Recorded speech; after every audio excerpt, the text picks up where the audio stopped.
lundi de Pâques, du beau temps, des conditions idéales pour une sortie au restaurant.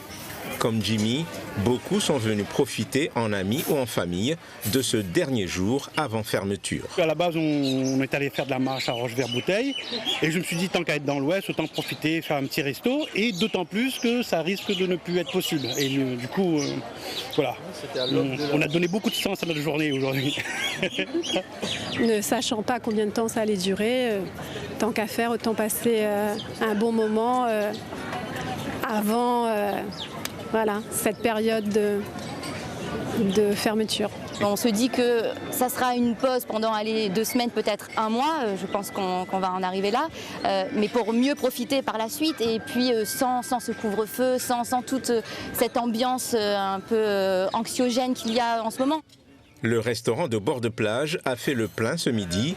Le patron a même dû refuser du monde. Il n'y a pas de possibilité. Là, on se fait bousculer. À 11h, on coupe. À midi, on fait la préparation pour midi. Et on s'est fait bousculer depuis vendredi soir, depuis l'annonce. Donc là, ce matin, c'était encore pire. Je crois que quand j'ai ouvert les portes ce matin, j'avais plus de 50 personnes. Donc j'ai dû faire comme les midis, une liste d'attente, où je viens d'installer mes derniers clients à 11h moins le quart. Voilà. Cette fermeture forcée est un nouveau coup dur pour les restaurateurs. On a mis des tas de mesures en place depuis le début de cette crise qui nous ont coûté beaucoup d'investissement, d'énergie. On a une perte quasi totale de notre chiffre d'affaires. Et en plus, toute la chaîne d'approvisionnement qui sont nos fournisseurs, les sous-traitants, les emplois. Dès demain, la plupart des 50 salariés seront au chômage partiel.